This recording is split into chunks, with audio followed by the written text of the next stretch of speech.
Gunsmoke. Brought to you by Chesterfield, America's most popular two-way cigarette. What a pair. Chesterfield King Size at the new low price.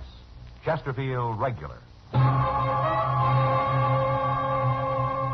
Around Dodge City and in the territory on West, there's just one way to handle the killers and the spoilers, and that's with a U.S. Marshal and the smell of Gunsmoke.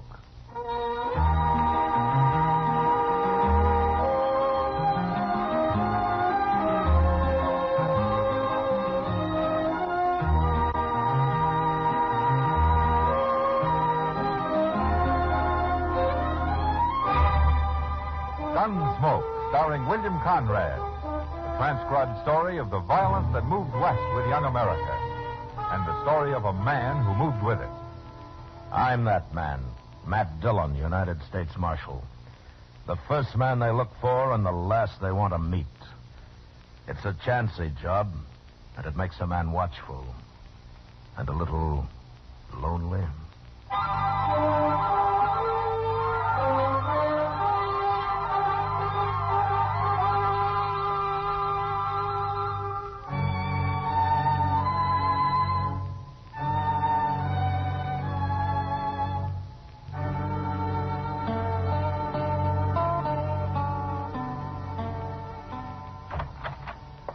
Good morning, Matt.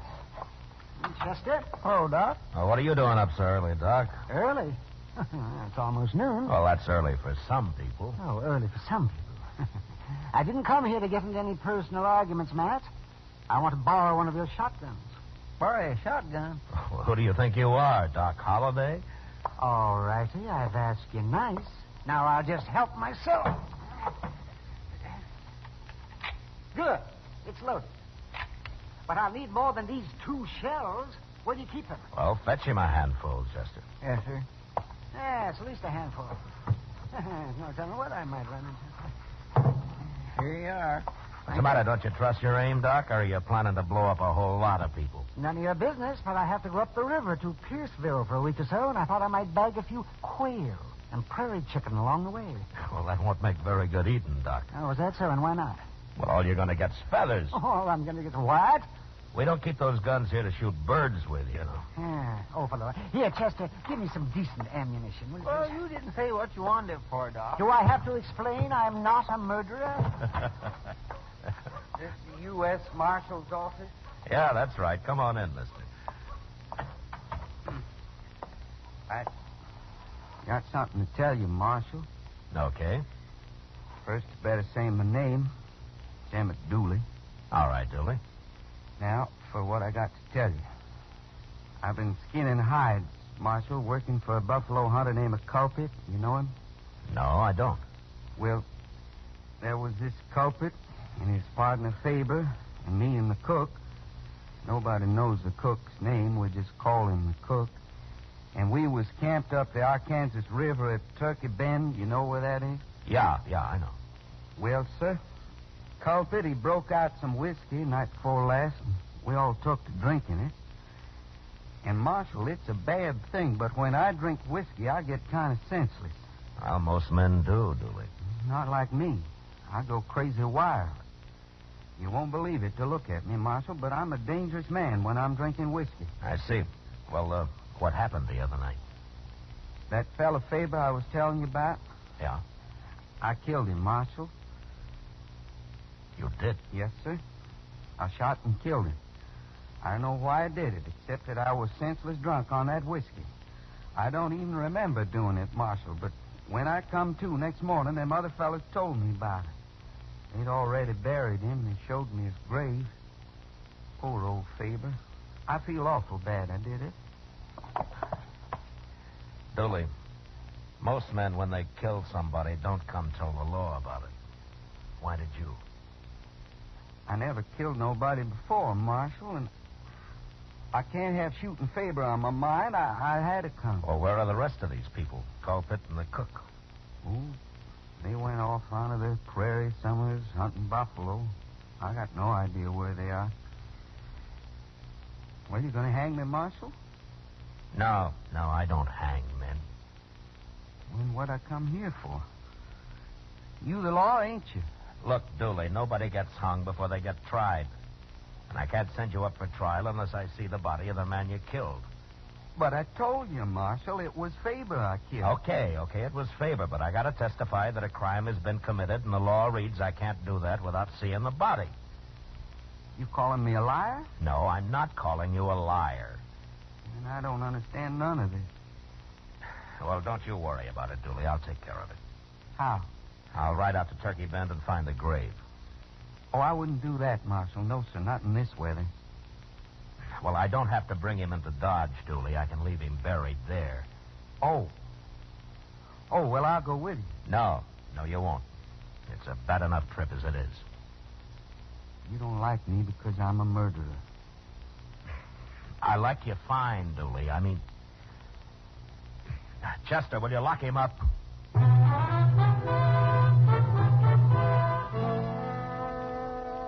Turkey Bend was about 20 miles up the Arkansas, and since he was headed that way, Doc Adams rode along with us. We reached the campsite about mid-afternoon, but it took us another hour to find the grave.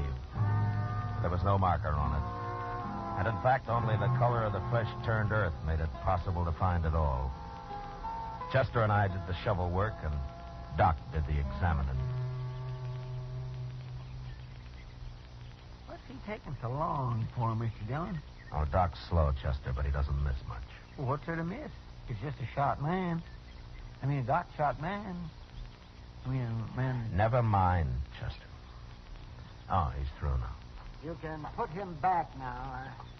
I've seen all I need. Well, I should hope so, Doc. What was you looking for, measles? It isn't what I was looking for, Chester. It's what I found. Oh, what do you mean, Doc? Matt, I remember Dooley saying he shot this man. Is that right? Well, that's what he said. Well, little Dooley got it all mixed up. Faber there didn't die from a bullet. He died from a knife. What? Right through the heart. A knife, huh? Yeah, Dooley sure did get it mixed up. That or somebody told him wrong. It don't make sense. Well, it'd make more sense if I could talk the culprit. Well, how are you ever going to find him out here? He could be anywhere, any direction. We might be weeks looking for him. Now, we'll make him come to us, Chester. Him and the cook both. Come to us? How? You'll see. When we get back to Dodge.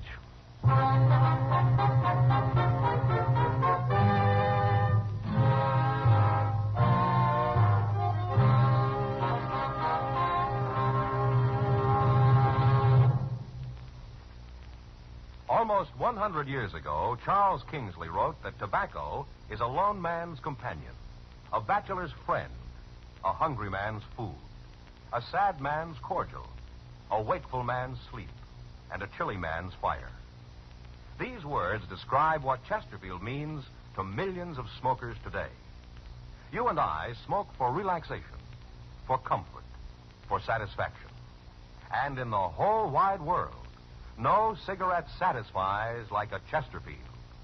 Only Chesterfield has the right combination of the world's best tobaccos. Tobaccos that are highest in quality, low in nicotine. Best for you. Get a carton of Chesterfield today. Chesterfield Regular. Chesterfield King Size. Both at the same price in most places.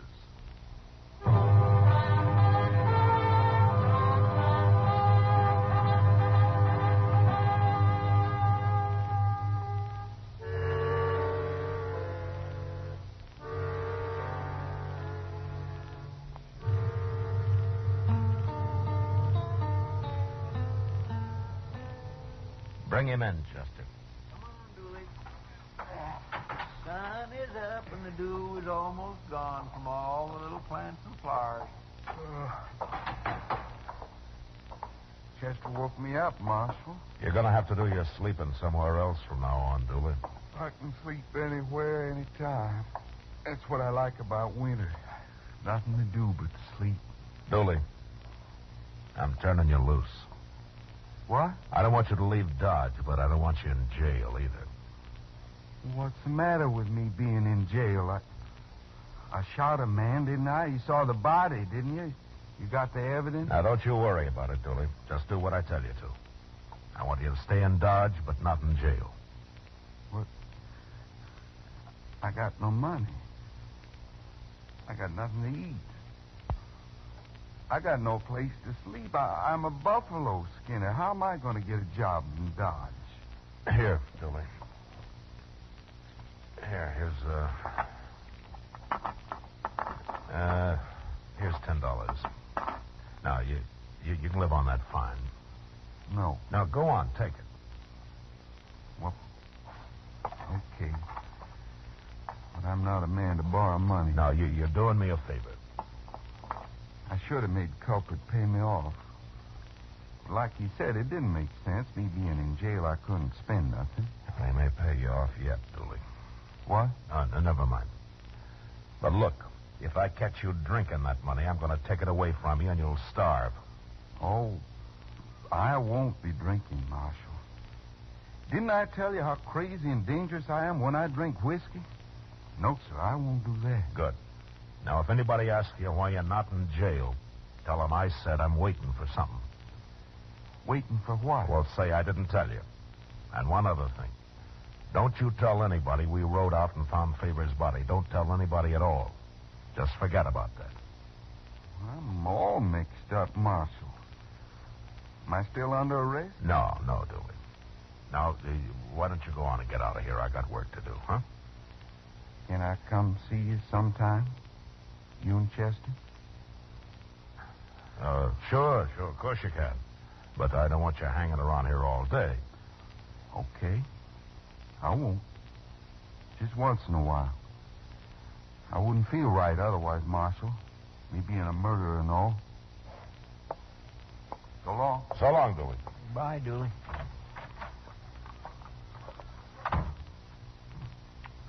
Mr. Dillon? What, Chester? How come you didn't tell Dooley that Faber was killed with a knife? He's still thinking he shot him in poor little Castle. I know. I'm sorry I have to do it this way, but word will get around. It'll get clear out onto the prairie, even. And when it does, I don't want Culprit and the cook to be scared off. I only want them to be real curious. So curious, they'll come to Dodge and start asking questions. Well, what good'll that do? We'll find out when they get here, Chester.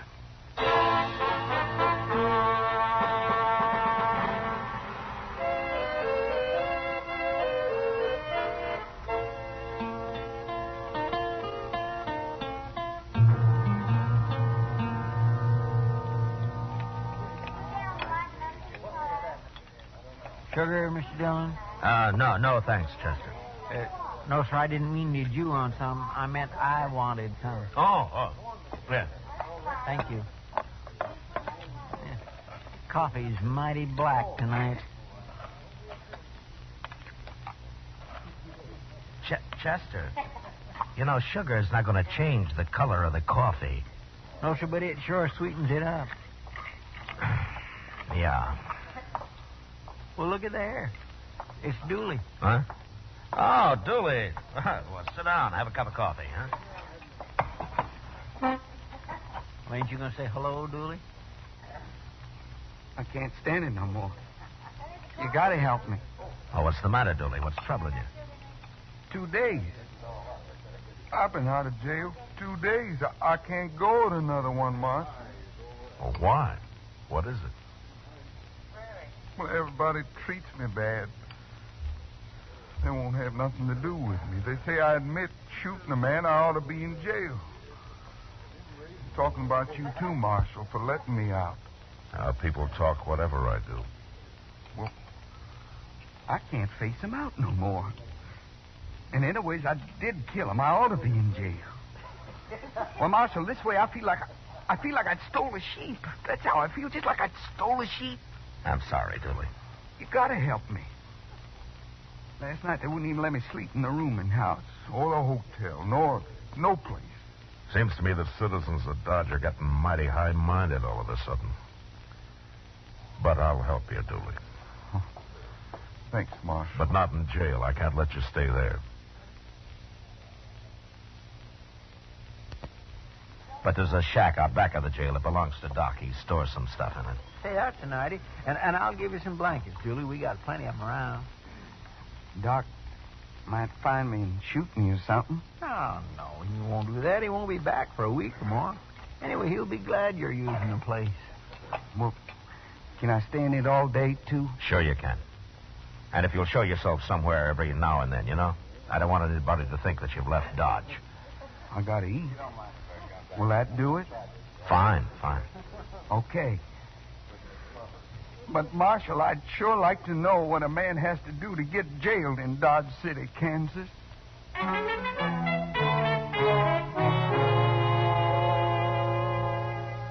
I don't know what Dooley did to pass the time, but for the next few days he hid day and night in Doc's shack back of the jail and came out only to eat a meal in a restaurant now and then.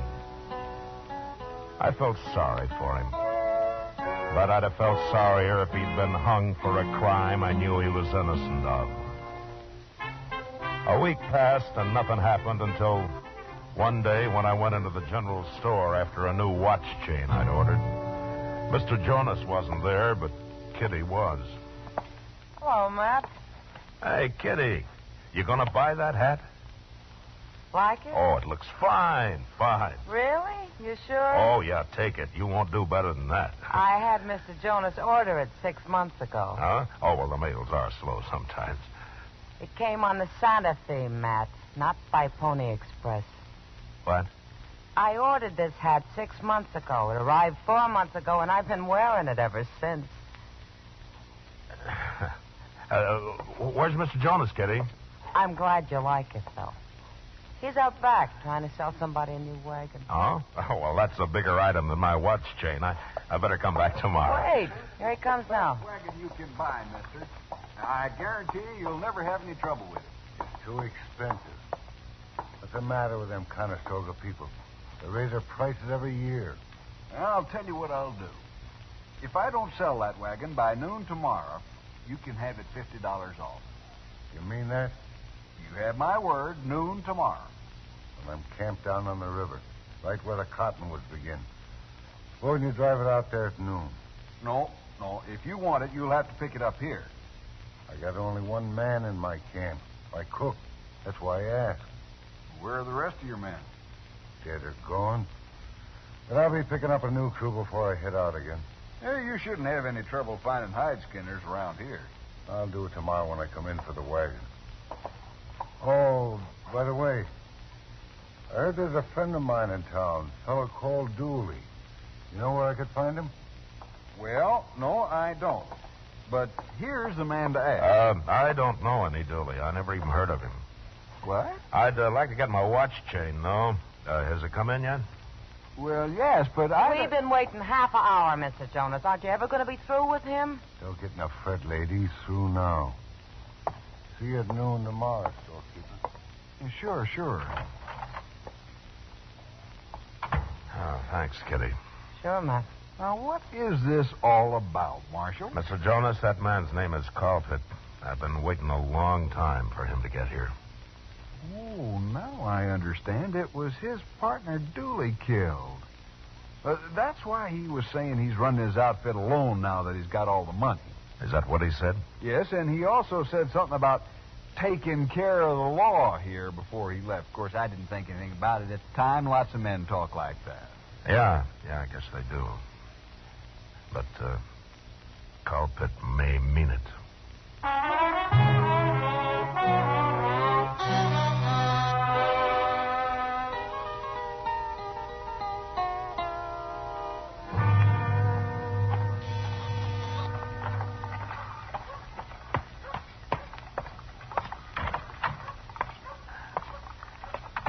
Oh, hello, Doc. When'd you get back? Oh, a couple of hours ago, Matt. Well, what are you doing in here, Dooley? Doc found me in his shack out back, Marshal. We've been talking. Talking? Well, Matt, I just got back. I didn't know what was going on here. Doc told me about Faber. He says he was killed with a knife. He says I didn't shoot him. Oh, I'm sorry, Matt. I guess you didn't want him to know. Oh, it's all right, Doc. It doesn't matter now. Is that true, Marshal? I didn't kill Faber? Yeah, it's true, Dooley. Colpitt killed him. Pretty mean of him. Tell me to go get hung for it. Pretty doggone mean. Well, it's all over now, Dooley. I'll take care of Colpitt. How? You'll just go on saying I done it. Look, I want you to leave Dodge. Go someplace where Colpitt can't find you. Then I'm going down to his camp while he's in town tomorrow and arrest the cook. Well, the cook, you said Culpit done it. Well, he did. But I'm going to throw the cook in jail and then take Culpet. When I tell him the cook has told me the whole story, I think I can break Culpet down and he'll confess. That culprit don't care about nothing. Tell me I done it. Marshal, I wish I'd never gone to work for that man. Well, you'd have been better off if you hadn't, Dooley. But you're out of trouble now. Unless Culpet finds you. So you get out of Dodge as fast as you can, huh? I'll get Chester to find you a horse of some kind. He's a wicked man, culprit is. A wicked, wicked man. Sure. Well, now you get going, Dooley, huh? And, good luck to you. Thank you, Marshal. You've been as good as you could be to me, I guess. Yeah. Sometime, if I'm Dodge again, I'll come see you, maybe. Sure. Anytime, Dooley. I'll be glad to see you. Well, so long. So long, Marshal.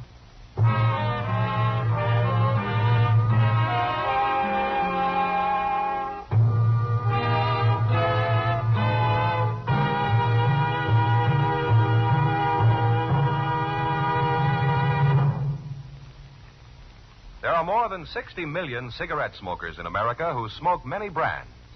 In choosing your cigarette, be sure to remember this.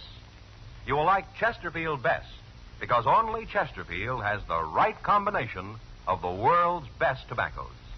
Tobaccos that are highest in quality, low in nicotine, best for you. You and I smoke for relaxation, for comfort, for satisfaction. And in the whole wide world, no cigarette satisfies like a Chesterfield. You smoke with the greatest possible pleasure when your cigarette is Chesterfield, the right combination of the world's best tobaccos. Yes, these 6 words, highest in quality, low in nicotine, mean Chesterfield is best for you. Buy 'em king size. Get a carton of Chesterfield today. Chesterfield regular, Chesterfield king size. Both at the same price in most places.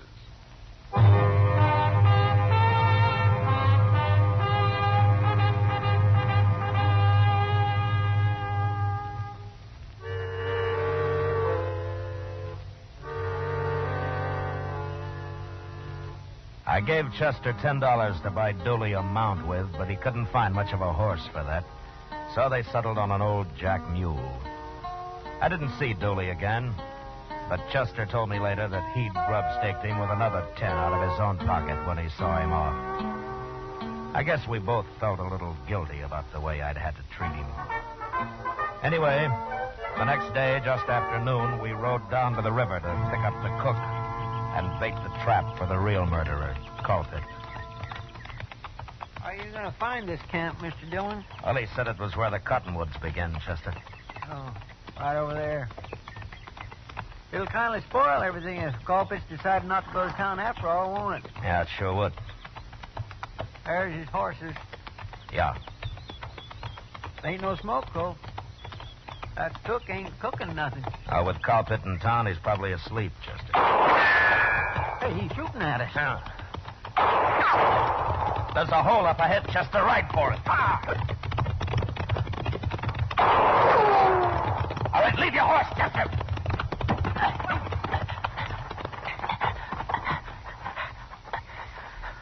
I told you Culpet didn't go in town, Mr. Dill. Culpet's a buffalo hunter, Chester. He couldn't miss at that range with his eyes closed. That's the cook. Oh, what's the cook shooting at us for? Well, I'll ask him. What's the matter with you? You drunk? I'm drunk. I'm crazy wild drunk. It's Dooley.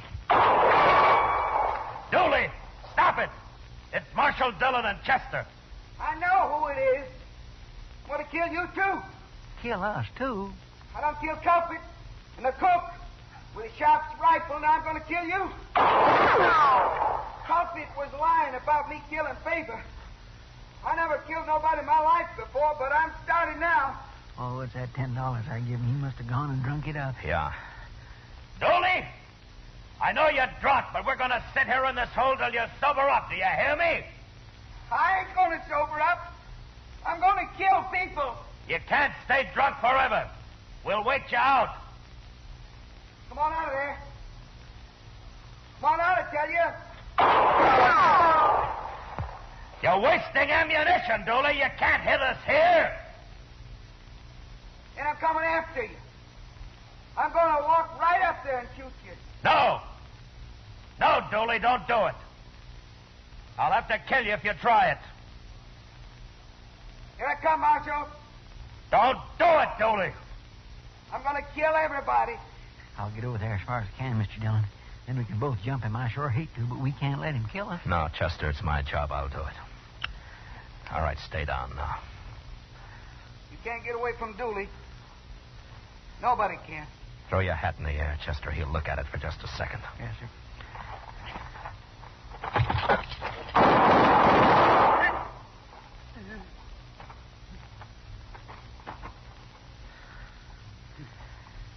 Oh, that's it, Chester. Come on.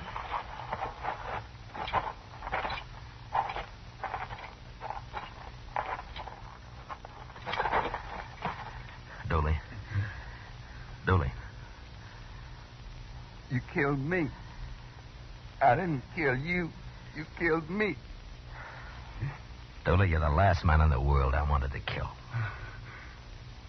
Culprit and the cook. They're dead. I shot them. Culprit was a mean, wicked man, Marshal. Yeah, he was. Marshal? What? I'll come say hello to you next time I'm in Dodge. You said I could. Yeah, you come, Dooley. Sure, you come anytime you want. Thanks, Marshal. Thank you.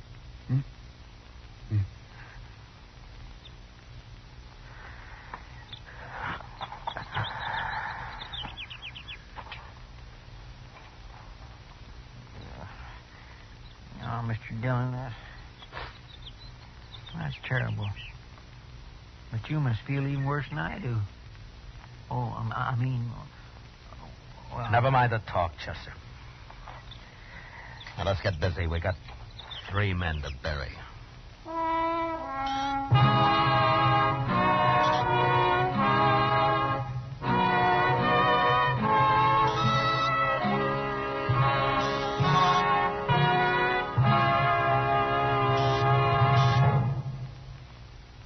Like 'em filtered?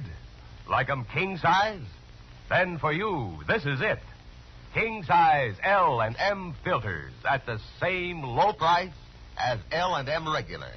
Both have the miracle tip for the effective filtration you need. Yes, it's the filter that counts. And L and M has the best. You get much more flavor, much less nicotine, a light and mild smoke. Buy L and M filters. Just what the doctor ordered. It's America's highest quality and best filter tip cigarette. Buy a carton, king size or regular. Both at the same low price.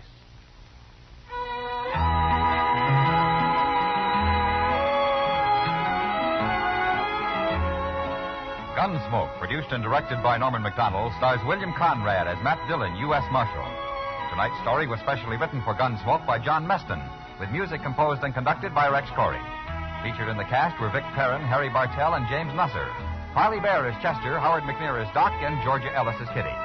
Join us again next week as Matt Dillon, U.S. Marshal, fights to bring law and order out of the wild violence of the West in Gunsmoke. Listen to Dragnet Radio at its new time, a half hour earlier, Tuesday night on another network. And remember, next week at this same time, Chesterfield will bring you another transcribed story of the Western frontier on Gunsmoke. Over the CBS Radio Network.